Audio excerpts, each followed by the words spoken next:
আগে মেয়ের হাতে দিবা, পরে ছেলের হাতে দিবা। বলেন আল্লাহু আকবার। ইসলাম নারীদেরকে এমন মর্যাদা দিয়েছে। অনেক লোকজন আছে যখন তার দু একটা মেয়ে সন্তান হয়, মেয়ে সন্তান হওয়ার অপরাধে স্ত্রী তালাক দেয়, ঠিক না বা ঠিক? যদি কন্যা সন্তান হওয়ার অপরাধে স্ত্রীকে তালাক দেওয়া হয়, তার জন্য সর্বপ্রথম দায়ী হইলা যাইয়া তুমি। জমিনের মধ্যে যেই ফসল ফালাইছো ওটাই উৎপন্ন হয়েছে।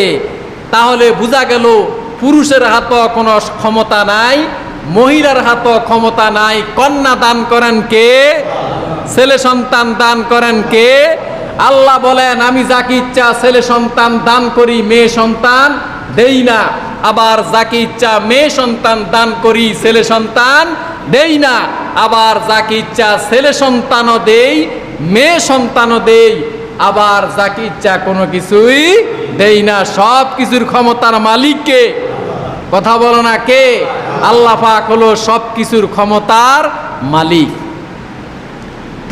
এরপরে এক বন্ধু আরেক বন্ধুরে টেলিফোন করে, বন্ধু দোয়া করবা যে আমি হয়তো বাপ হব সামনে, আমার জন্য একটু দোয়া করবা।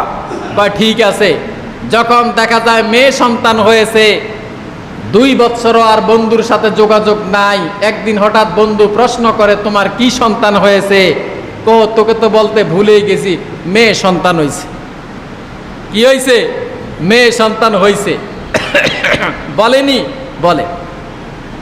এই জন্য বলবো, যারা মেয়েদেরকে ভালোবাসে এবং কন্যা সন্তান হইলে যারা মুখ বেজার না করে, তাদের ঘরের মধ্যে মনে করবেন আল্লাহ পাকের রহমত নাজিল হবে।